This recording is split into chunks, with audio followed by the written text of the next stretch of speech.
ना, रेलवे में bed role देने वाले कौन होते हैं? जब मैं सफाई करने वाले कोई लड़के आते हैं उनको पूछती हूँ कितनी कमाई होती है उनकी। आज स्टेशंस को भी एयरपोर्ट जैसे चमकाने का नज़र देखकर रखकर कहीं निजीकरण होता है तो क्या होता है?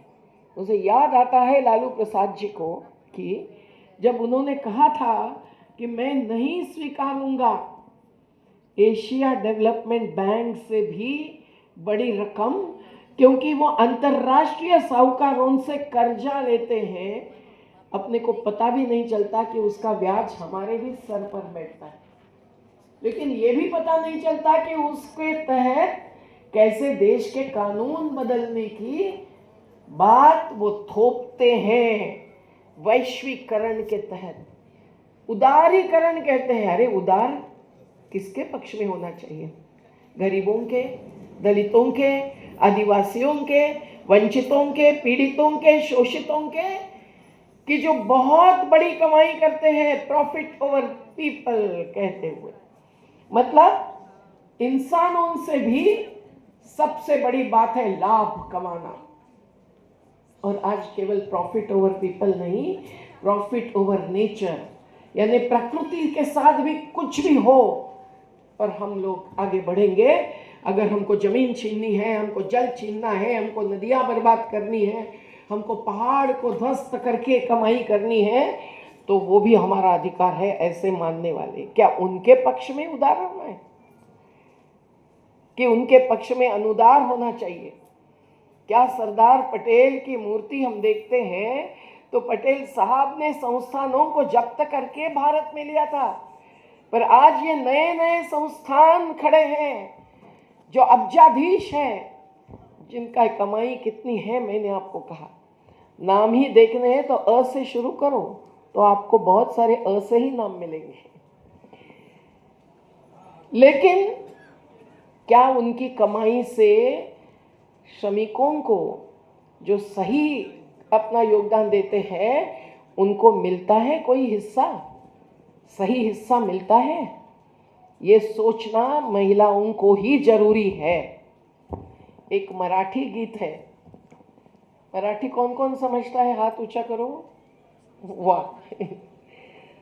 सांगा मला बिर्ला बाटा टाटा कुठं आहे वो, सांगा धनाचा साठ आणि आमचा वाटा कुठं है वो। ये एक गीत, इसका हिंदी किया है मैंने। ये सब जगह पहुंचना चाहिए, लेकिन आज मैं लेके नहीं आई वो। पर आप समझिए कि कहाँ है ये बड़े बड़े। आज टाटा बिरला तो छोटे हो गए तुलना में, ऐसा माना जाता है। अडानी अंबानी बड़े हो गए, लेकिन उनकी कमाई का साठा कहाँ है? अपने देश में कि दूसरे देश के बैंकों में? और उसका कितना हिस्सा जो उनकी खजाने भरते हैं उनको दिया जाता है? ये सवाल आज भी हम बिरला समूह के सामने चल रहा 3000 दिनों से जारी संघर्ष में कर रहे हैं। हम जीत गए 4 साल, मिल्स बंद की थी, मनमानी हो रही है उद्योगपतियों की, ये समझ लीजिए। उद्योगपति बस चाहते हैं ज्यादा से लाभ लाभ लाभ। ये पूंजीवाद और बाजारवाद इस प्रकार के पूंजीपतियों की मनमानी ला रहे हैं जो उनके खुद के दादा परदादा ने नहीं की थी कभी। घनश्याम दास बिरला जो गांधी जी के साथी थे, उन्होंने एक पत्र लिखा था अपने बेटे को बीके बिरला, और उसमें लिखा था कि तुम जो कमाई करोगे ना उससे मौज मजा मत कीजिए, उसका लाभ श्रमिकों को दे दीजिए। पर क्या ऐसा हो रहा है? नहीं। ऐसा होने के लिए जो 44 कानून आए देश आजाद होने के बाद, उसमें से एक एक कानून को लेकर आपके ऊपर भी कहीं भी अन्याय होगा तो आप लड़ सकते हैं।